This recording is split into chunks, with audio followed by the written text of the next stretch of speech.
ટીંબી આવી જ ગયું હતું। તો જય હિન્દ અને જય માતાજી મિત્રો। પછી આપણે નીકળી ગયા આપણા ITI જવા નીકળો, પછી નાથી હાલી પછી પહોંચી ગયા આપણે ગાંગડા।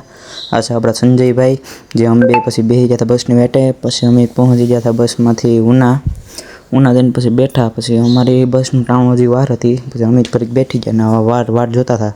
પછી અમારો ટાઈમ આવે પછી નાથી હાલીને નીકળી ગયા હતા ITI।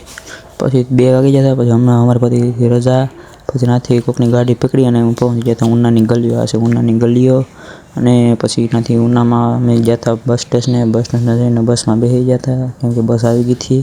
પછી તો ગાંગડા પહોંચ્યા હતા, પછી ત્યાંથી હાલીને નીકળી ગયા હતા અમે ઘર તરફ। પછી ત્યાંથી ઘા પહોંચી ગયા હતા આપણે ઘરે જઈને ખાયેલું હતું। પછી ખાઈને બેઠા હતા તો જેથી કોક આવી ગયા હતા।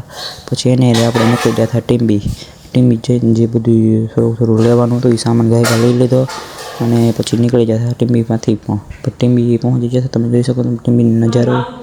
અને પછી બધું લઈ લીધું આપણે એનાથી ટીંબીથી। પછી નીકળી ગયા હતા આપણે ગાંગડા તરફ। પછી આવડે રમકડું લઈ લીધું। પછી મિત્રો અહીં બધા આવી જાય તો લાઈક, કમેન્ટ અને ફોલો કરતા જજો।